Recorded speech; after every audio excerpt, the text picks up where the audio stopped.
Noong unang panahon, sa isang maaraw na lawa, may nakatirang isang mabagal na munting pagong.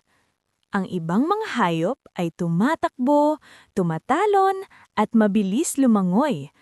Ngunit ang pagong ay maingat at dahan-dahang gumagalaw. Isang araw, may isang munting bibe na naligaw malapit sa matataas na damo. Umiiyak ang bibe at nagsabi, "Hindi ko mahanap ang aking tahanan."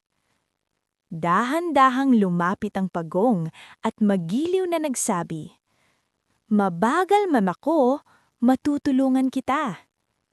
Hakbang-hakbang, nanatili ang pagong sa tabi ng bibe at itinuro ang ligtas na daan pabalik sa lawa. Nang makarating sila, masayang ngumiti ang bibe. "Salamat," sabi ng bibe. Ngumiti rin ang pagong at naisip, mas mahalaga ang pagiging mabait kaysa sa pagiging pinakamahusay o pinakamabilis.